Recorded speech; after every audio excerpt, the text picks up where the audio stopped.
Welcome to All My Friends Are Cooler Than Me. I'm Wes, And I'm Dr. Laura. Enjoy today's episode. and learn how to be just a little bit cooler. On today's episode, we have a very unique guest. I talk a lot about these really cool people that I've met that have these incredible qualities to them. But there's really only one person that I can honestly say is my friend and who owns his own battleship. Not is in command of a battleship, but owns his own battleship. He is a human being that, how do I put this politely? I never know what he's going to do next, and I love him for it. He brings me no small amount of joy, no small amount of inspiration. My good friend, Jonathan Williams. Thank you, Wes. And I guess I got to give 5 minutes of junk or 5 seconds of junk speech so you could cut, right? 5 seconds. 1, 2, 3, 4, 5. We're really Thank excited you, Wes.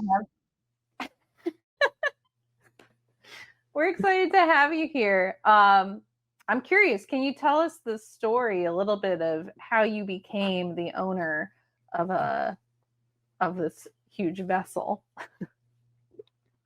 So you seriously want me to pause for like 5 seconds, right? No, give me a 5-second answer. And like, how did you become the owner of this thing? You'd be like, well, hard work always pays off. And then give me the real answer. Oh, that kind of thing. Yeah. All right. I see what you're saying. Okay. Are you going to clip this video? I mean, parts of it. Like the whole episode will go out. Like this will be included in the full episode. But will it? Oh yeah. Oh yeah. All right. How did I become an owner of a battleship? When you're partially when you're eclectic and I'd say partially insane, you go after things you didn't think you would go after. So really it comes down to leading a life of purpose or finding purpose in life. And I think all of us kind of move on through life, and some of us finally find a reason why we exist or what that purpose may be in life. And when I watched my grandfather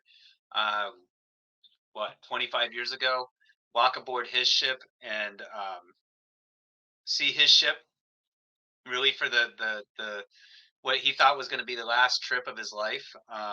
And he was just recently widowed from my grandmother, and he walked aboard and he turned into a 18-year-old spring chicken, and and really rebounded and ended up going away and having a girlfriend and spent 17 more years alive till the age of 99. So when I saw that and realized how that was transformed his life, how connecting to his shipmates transformed his life, and how that community, that camaraderie that existed during his service, and even though there was difficult memories, going back to World War II, and sometimes they're not the best memories in the heat of the moment that somebody that serves may have, reflecting back 30 or 40 years, 50 years later, you realize it's that brotherhood, that sisterhood, that family that was built, that transformed your life and gave you purpose in life.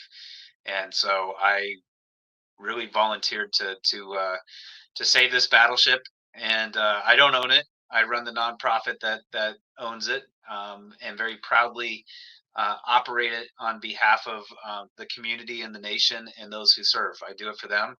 It gives me purpose in life. It gives me passion. It's something that I'm passionate about, and it's really the reason that I go about this every single day.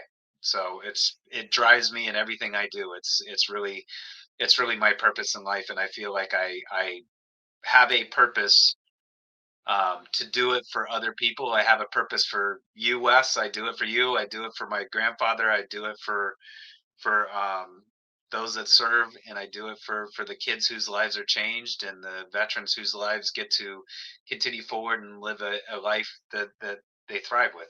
So that's what drives me. So this battleship is frankly a vessel. It's got a neat history, but it's a vessel of purpose. It's a worship of purpose. It's an anchor of purpose. Not just for you, but for the community. That's fucking beautiful. Yeah. The community, the community loves it. The community loves it, and it's been an economic driver for the community. It's changed the quality of life for the community, It's helped bring people together and create connections for the community.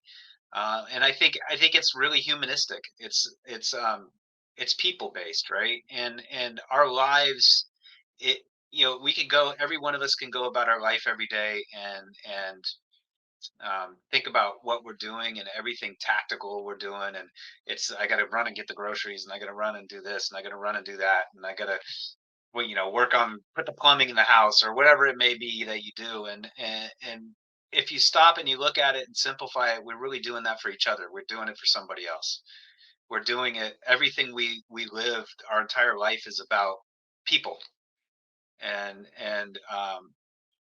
when you realize your life's about people, and you look at that scope of things, and you also realize that life is very short. And what are we gonna what is gonna be what we leave, right? We're kind of a speck of dust. I hate to be, people think I could be morbid when I start saying these things, but the reality is we're only here for a short period of time. And what do we leave behind? What do we leave behind, and what is that legacy we leave behind, and what do we teach those next generations for it, and what do we do for our community?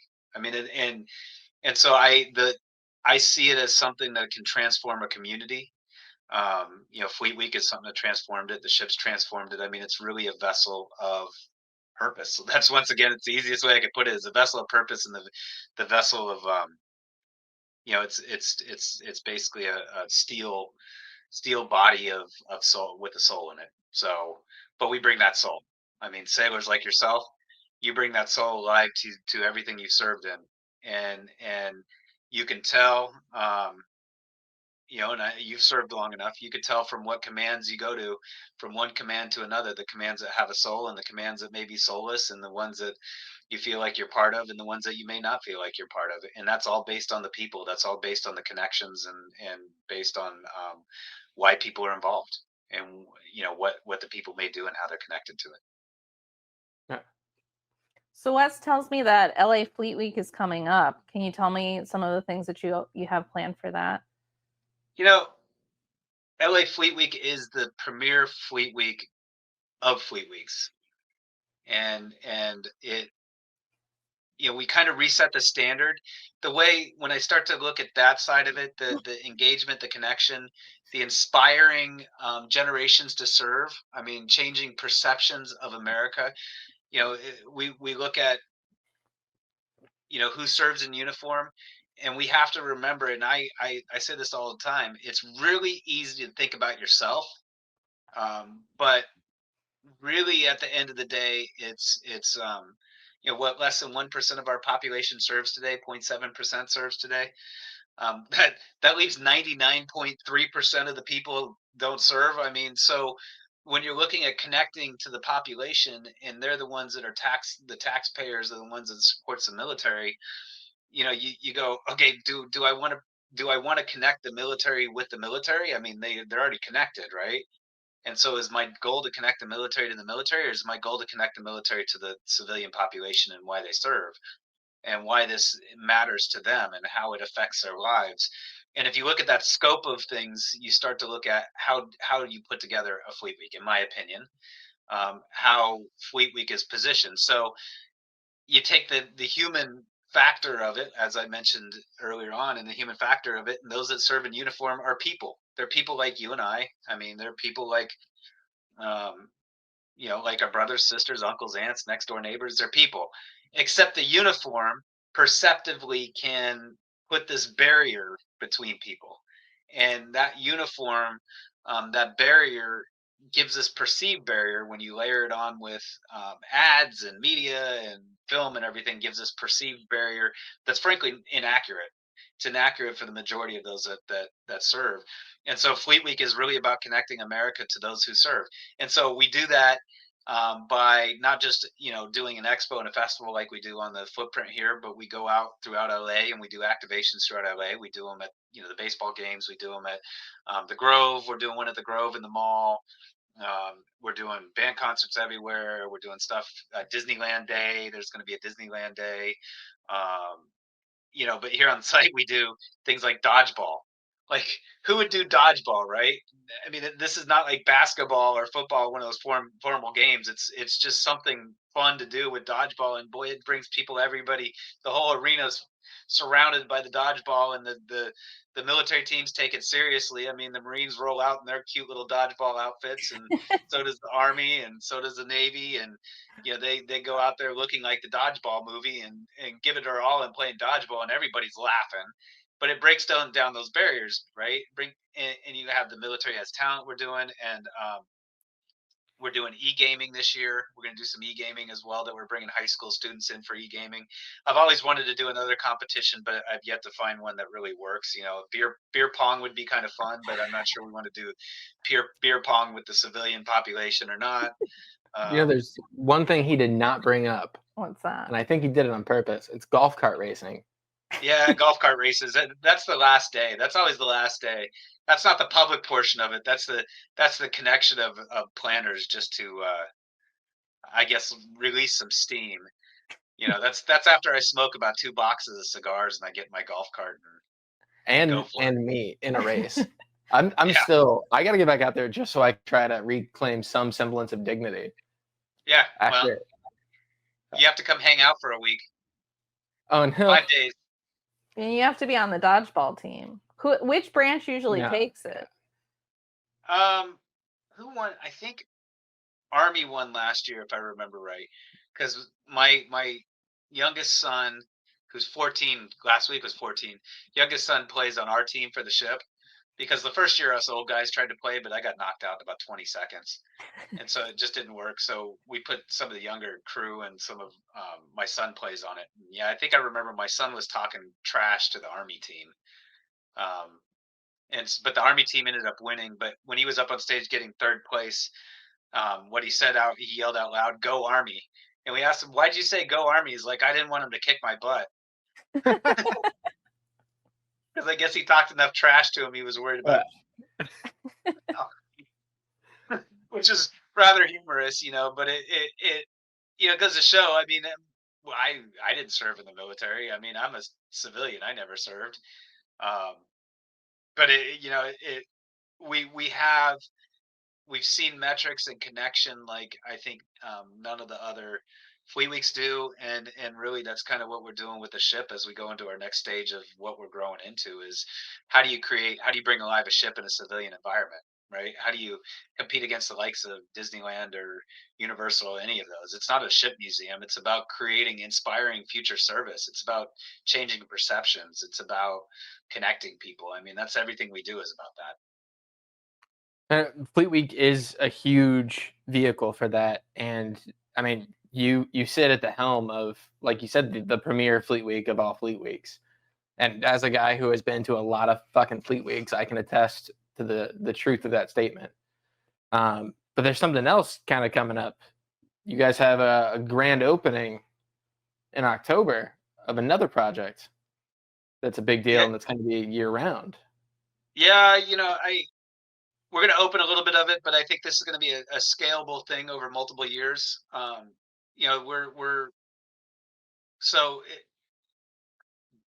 The National Museum of the Surface Navy is what we got a congressional designation for and a license from the Navy, and you got to think out of the box, and it's really, you look at immersive experiences, you look at Disneyland and how to connect to Americans. Once again, that lens. And how do you create that experience, and how do we bring alive a ship, right? So if you look at immersive experiences today, places build stages. They'll build a stage and they'll actually build the experience of a stage. So you look at a stage and then a stage set, and they'll build that experience in a stage, and that experience brings alive the stage to make you feel like you're in that environment. Our stage is the environment. Like, we already have the environment. We don't necessarily have to create the environment in a stage. And when you look at the lens of that, how do you bring alive that environment, right? How do you make that environment in a storytelling way that will connect with America?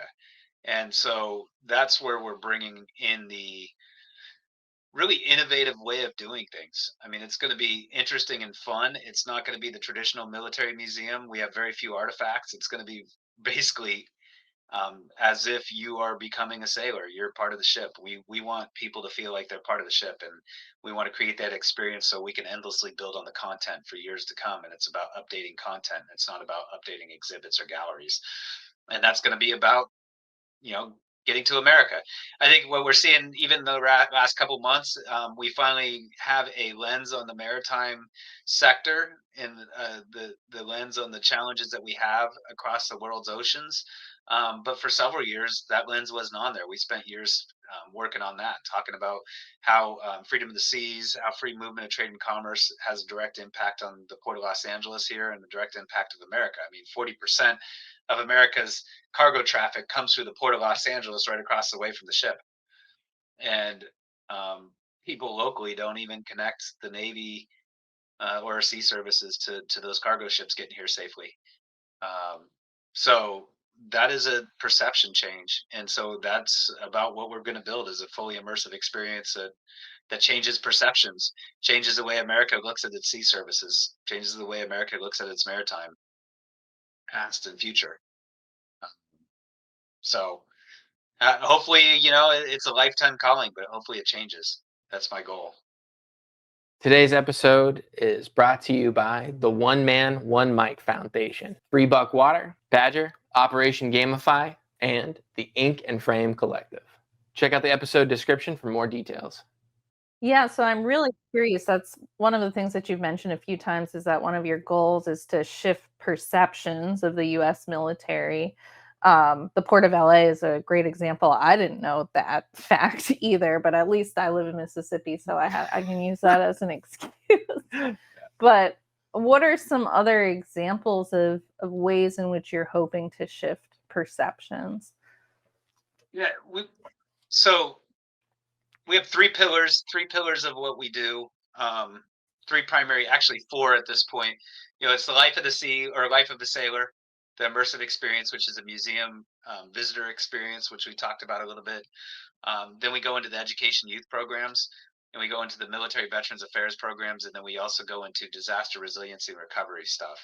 And each of them have kind of their own, they're intertwined in strategic reasons, but each of them have their own path. So if we look at it, we could easily take an education program and just look at it in a very traditional way, but we look at it and say, okay, how do you create a career funnel into the maritime sector, right? How do you create kids that see these jobs on ships at, even in the merchant marine, $150,000 a year jobs, and somehow the average merchant marine is 54 years old? Is that not a problem? I mean, we can't even get 19 or 20 of our ships underway, merchant ships underway, in the world's oceans. And so, so the education programs are about introducing those careers, not just a Navy career, but there's careers in merchant marine, there's careers in cargo movement. So we're reworking our programs to focus on introducing those careers to high school students, especially through speakers or through meeting people, and building the network. You go over to the military veterans affairs side of things, and it really is kind of the same thing. We're connecting. So data shows, I don't know if you guys know this, but 80% of people get their jobs through their network. And that is something that's not necessarily taught to transitioning military service members, is that your network is where you will find your jobs, where you will find the value in your next jobs, is through that network and just talking to those people. And it's true, I've seen it firsthand, and those that have helped transition.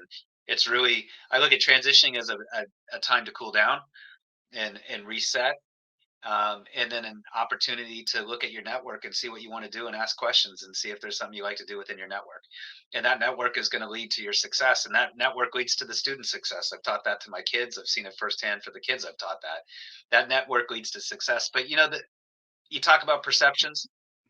So on the education side, the public education side, it's about changing perceptions on our sea services and changing perceptions on the maritime sector.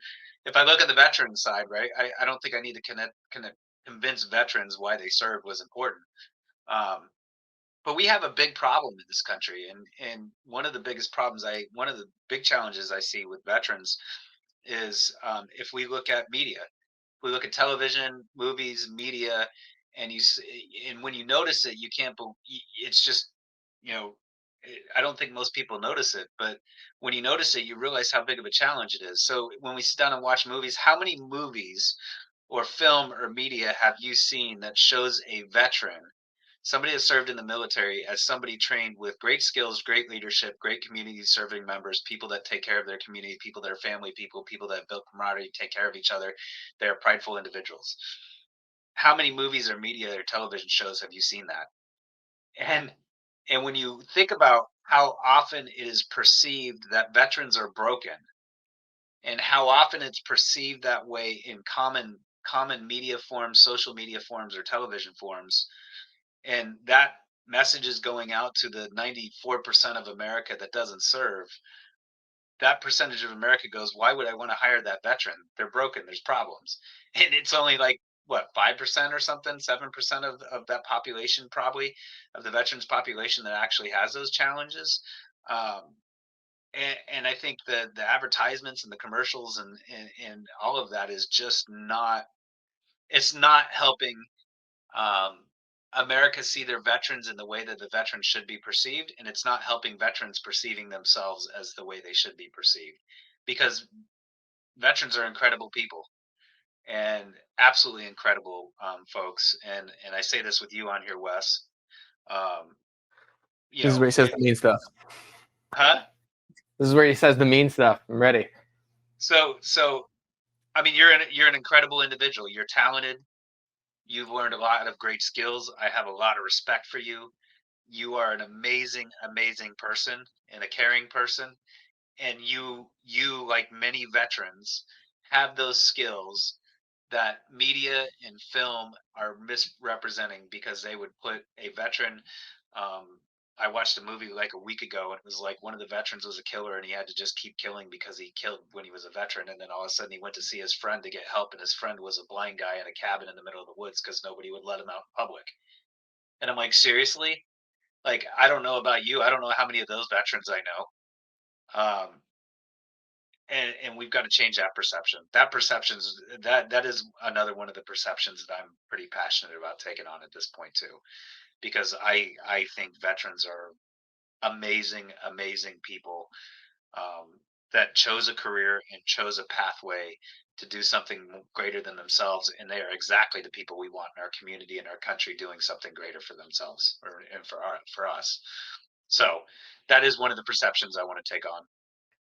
And the third one is the disaster resiliency and recovery side of stuff. There's a big there's also a big communication gap, a big gap between public and private sector and military sector. Um, the all of those sectors don't know how the other can come into play in response to the disaster. A lot of them don't. The public sector, some of the government side doesn't realize how powerful the military is in the sense of being able to come in and do something, especially in a disaster recovery. There's no stronger way to really come in and get get a community back rebounded.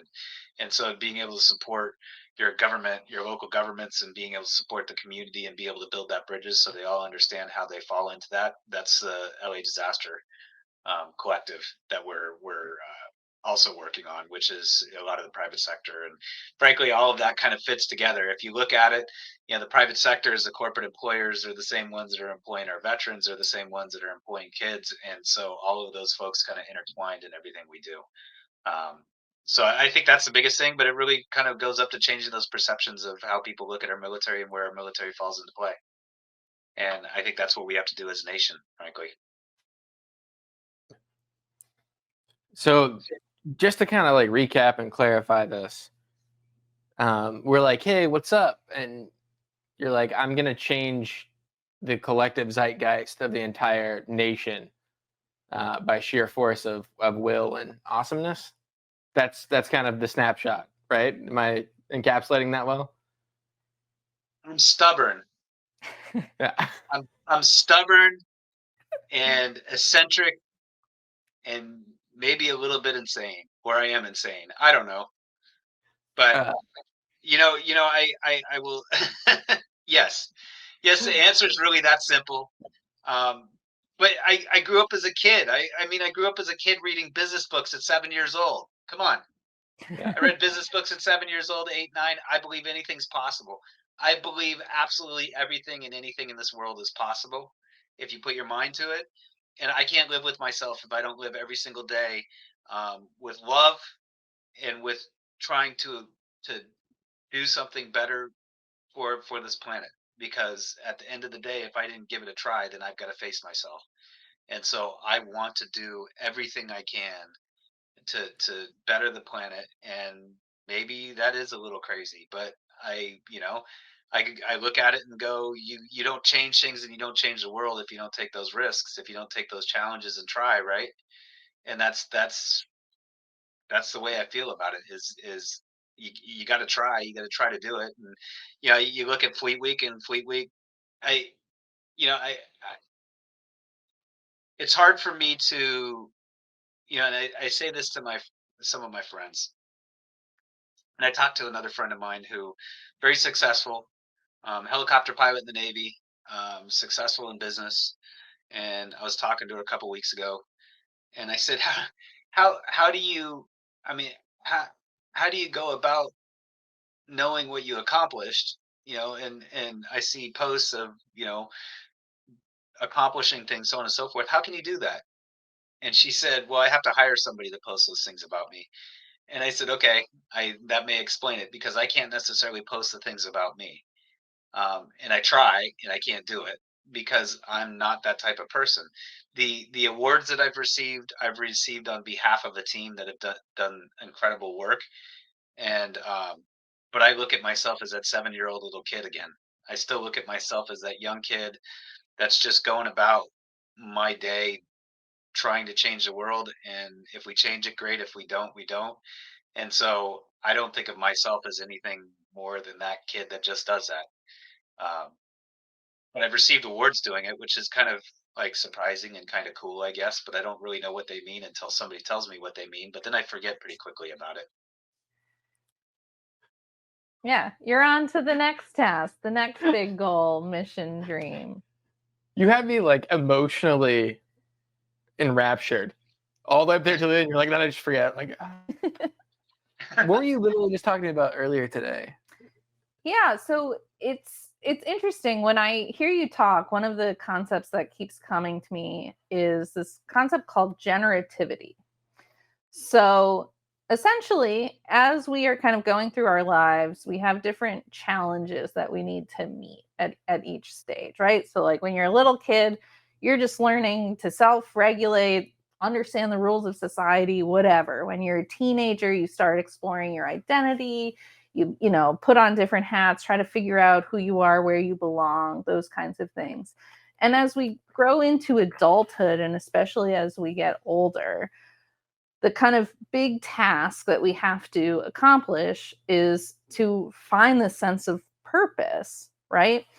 And to be generative. And what I mean by that is we want to produce something, a legacy, something that will outlive us, and ideally something that is going to leave the world in a better place, right? So you're doing this on this really interesting large scale, but everyone can kind of meet this generativity goal, right? Like, so for example, people have children. Part of the goal of having children is to leave your legacy, and everyone wants better for their kids than they had for themselves, right? Or people who donate and become philanthropists, they're putting money, funding out into the world to leave a lasting legacy, something that will live beyond them in a bigger and better way, right? So you've accomplished this in a way that is really impressive, right? And whether your name is on it or not, or you're getting awards and recognized for it or not, the goal is still there and it's still being accomplished. You are making the world a better place. You're leaving it much better than you found it. And that's incredibly inspirational. I think everybody looks at what their legacy may be, or maybe not. I mean, I think we all live in our own skin, right? And we all address our own challenges. Um, Some of us, you get that earlier in life. Some of us don't.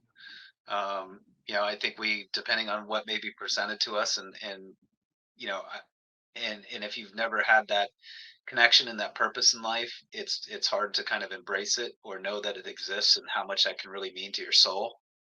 Um, it's interesting to watch you talk about leaving a legacy or leaving, legacy with children. I've got we've got two kids. My wife and I have two children. Um, I've always brought them up in teaching them that anything's possible, anything they could put their mind to, they could achieve. Kind of the same thing that I'm talking about. And I've watched our son. We've watched our oldest son, who is kind of an engineering mindset. He's going into themed entertainment, immersive experience type of stuff for college. Marching band kid, really talented in marching band, and he got accepted to USC. And I'm like, wow, I never went to college. I'm going to be clear. I never went to college. I'm going to admit to both of you something that I hardly ever admit. I've never even written a resume in my life. Okay. I've been in business. I've started businesses. I've co-founded this organization. I'm not even sure I'd know how to write a resume. I'd have to hire somebody to write my resume at this point. And that kind of sounds really weird coming from probably somebody like me, but I have no clue.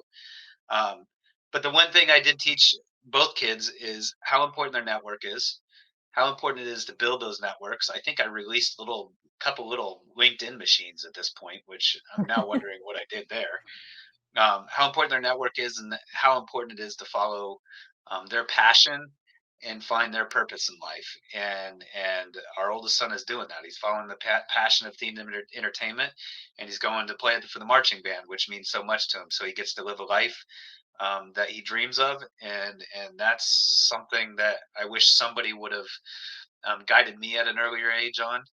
Uh, our youngest, 5 years younger, wants to be a Division I basketball star in NBA. Which a year ago I said, why don't you work on becoming a starter first?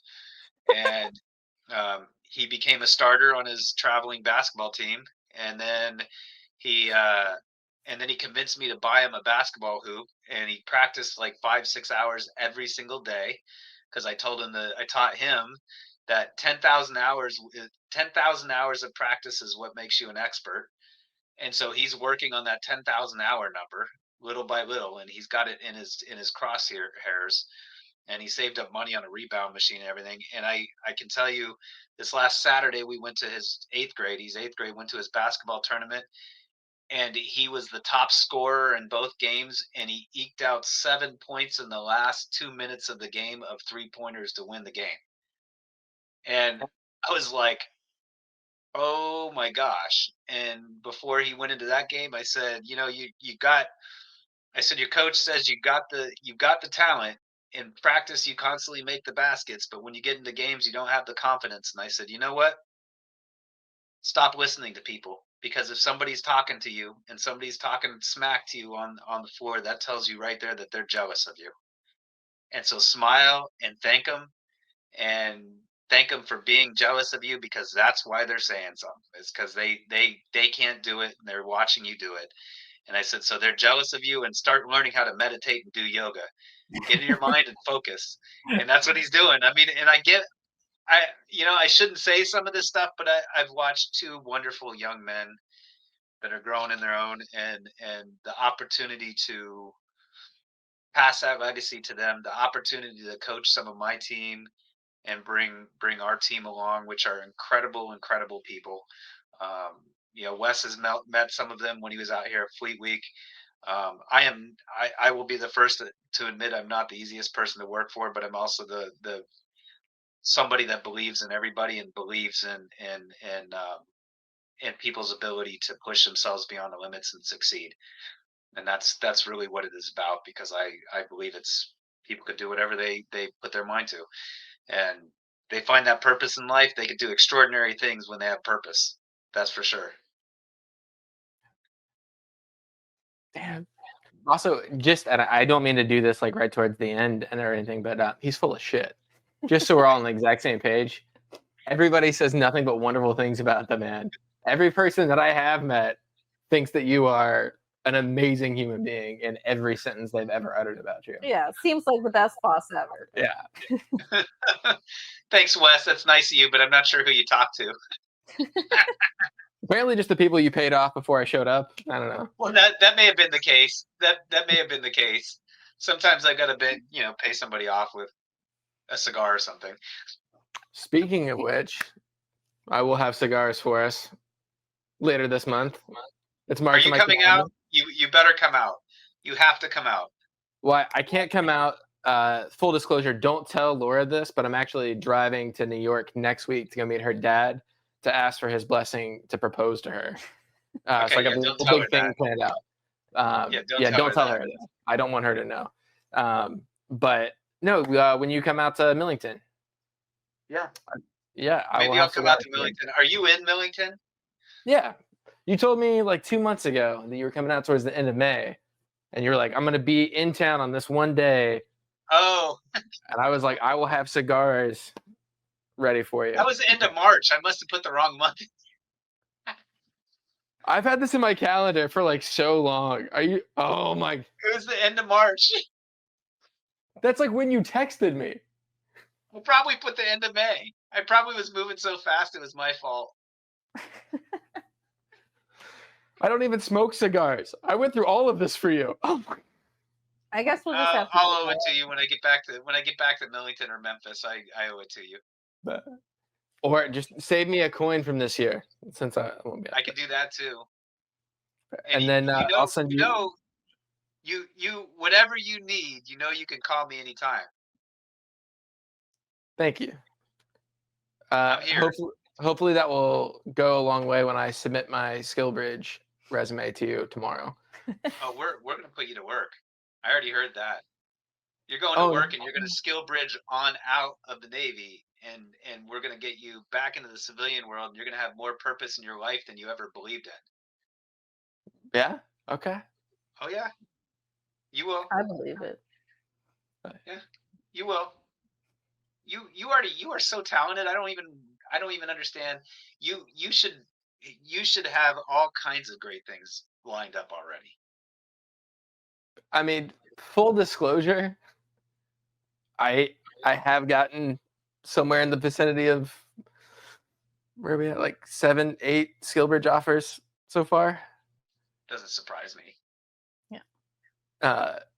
So it's been interesting to say the least.